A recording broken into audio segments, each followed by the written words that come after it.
Hi friends, ఈరోజు మనం ఈ వీడియోలో జావాస్క్రిప్ట్లో ప్రాంప్ట్ మెథడ్ గురించి డీటెయిల్గా తెలుసుకుందాం. ప్రాంప్ట్ మెథడ్ని మనం మన అప్లికేషన్లో ఎప్పుడైనా ఒక పాపప్ డైలాగ్ బాక్స్ని ఈ విధంగా డిస్ప్లే చేయాలి అనుకోండి. అటువంటి సినారియోలో యూస్ చేసుకోవచ్చు.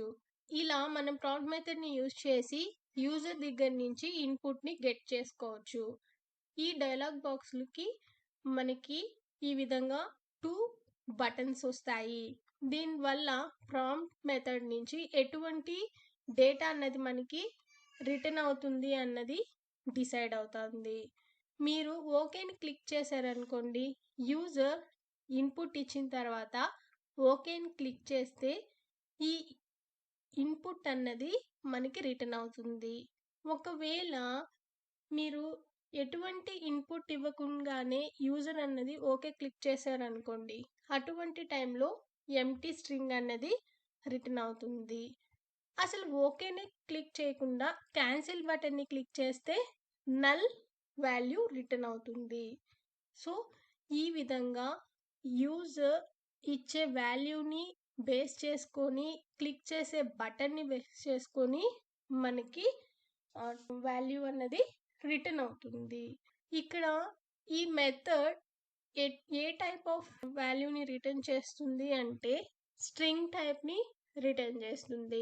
మన సినారియో ఏంటి అంటే యూజర్ నేమ్ని డిస్ప్లే చేయడం. మీరు మీ రిక్వైర్మెంట్కి తగినట్టు ఈ విధంగా డిజైన్ చేసుకోవచ్చు.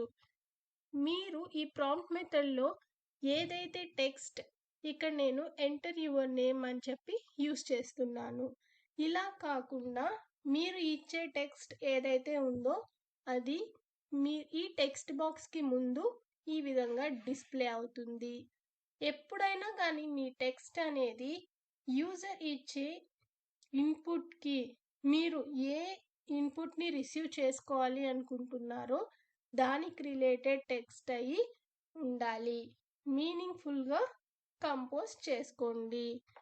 ఇప్పుడు చూడండి, ఎంటర్ యువర్ నేమ్ అంటున్నాడు. నేను సపోజ్ పూజీ అని ఇస్తున్నాను. ఇప్పుడు యూజర్ ఇలా డేటాని ఇచ్చిన తర్వాత ఓకే క్లిక్ చేయంగానే ఇక్కడి నుంచి ప్రాంప్ట్ మెథడ్ మనకి ఈ పూజీ అన్న వాల్యూని స్ట్రింగ్ టైప్లో రిటర్న్ చేస్తుంది. దీన్ని స్టోర్ చేసుకోవడం కోసం నేను ఈ విధంగా ఒక వేరియబుల్ని అసైన్ చేసుకున్నాను. యూజర్ ఇన్పుట్ అనే వేరియబుల్ని క్రియేట్ చేసి ప్రాంప్ట్ మెథడ్ ఇచ్చే వాల్యూని దీనికి అసైన్ చేసుకుంటున్నాను. దీన్ని console.logలో ప్రింట్ చేస్తున్నాను. ఓకే క్లిక్ చేస్తున్నాను. చూడండి, కన్సోల్లో యూజర్ ఇన్పుట్లో ఏముంది, ప్రాంప్ట్ మెథడ్ ఇచ్చిన వాల్యూ ఉంది. సో పూజీ అని ఇచ్చింది కాబట్టి పూజీ అన్నది వేరియబుల్లో స్టోర్ అయింది, మనం డిస్ప్లే చేసాం. నెక్స్ట్ టైప్ నేను స్ట్రింగ్ ఫార్మేట్లో రిటర్న్ చేస్తుంది అన్నాను. మీకు క్లారిటీ రావడం కోసం నేను టైప్ ఆఫ్ అనే ఫంక్షన్ని యూజ్ చేసి ఈ వేరియబుల్లో స్టోర్ అయి ఉన్న టైప్ని నేను డిస్ప్లే చేస్తున్నాను. చూడండి, యూజర్ ఇన్పుట్లో ఏ టైప్ ఇప్పుడు మనకి స్ట్రింగ్ టైప్.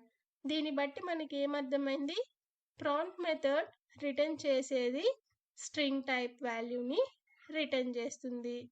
లెటస్ సపోజ్ ఇప్పుడు నేను ఇంటీజర్ ఇచ్చాను, ఇక్కడ ఓకే క్లిక్ చేశాను. అయినా కానీ మనకి టైప్ ఏమని చూపిస్తుంది, స్ట్రింగ్ అనే చూపిస్తుంది. అంటే మీరు ఇంటీజర్ ఇచ్చినప్పటికి కూడా అది స్ట్రింగ్ ఫార్మేట్లోనే తీసుకుంటుంది.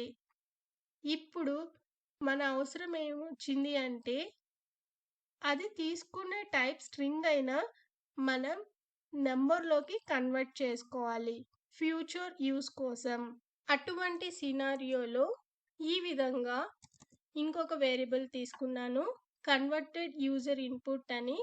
ఈ కన్వర్టెడ్ యూజర్ ఇన్పుట్లో నేను ఏదైతే మనం ప్రాంప్ట్ మెథడ్లో నుంచి వచ్చిన దాన్ని వేరియబుల్లో స్టోర్ చేసాం కదండి, దాన్ని నేను నెంబర్లోకి కన్వర్ట్ చేస్తున్నాను.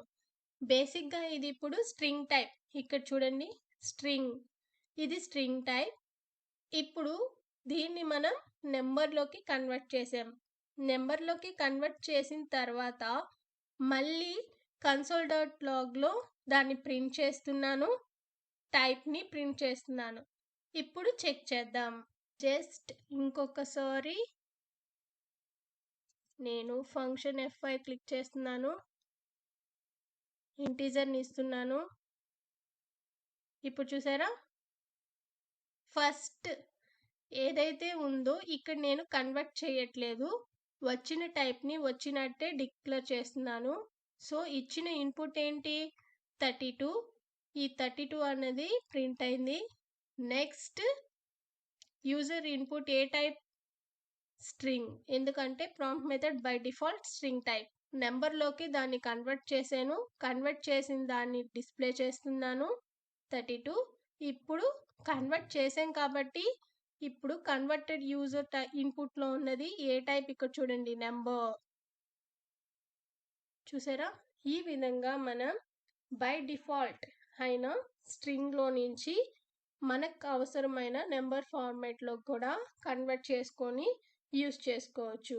ఎందుకు స్ట్రింగ్ నుంచి నెంబర్స్లోకి కన్వర్ట్ చేసుకోవాలంటే, మీరు ఇన్ కేస్ క్యాలిక్యులేషన్స్ కానీ నెంబర్స్ మీద వర్క్ చేసేటప్పుడు కన్కాటినేషన్స్ ఇవన్నీ చేశారంటే అక్కడ ఎర్రర్స్ వస్తాయి. అటువంటి సినారియోలో మనం మిస్యూజ్ కాకుండా డేటాని ఏది యూస్ చేయాలి అన్నది ఐడియా ఉండాలి. ఇలా కన్వర్ట్ చేసి యూస్ చేసుకోవచ్చు. Thank you for watching. ఈ వీడియో మీకు హెల్ప్ అయిందని అనుకుంటాను. Please like, share and subscribe to our channel.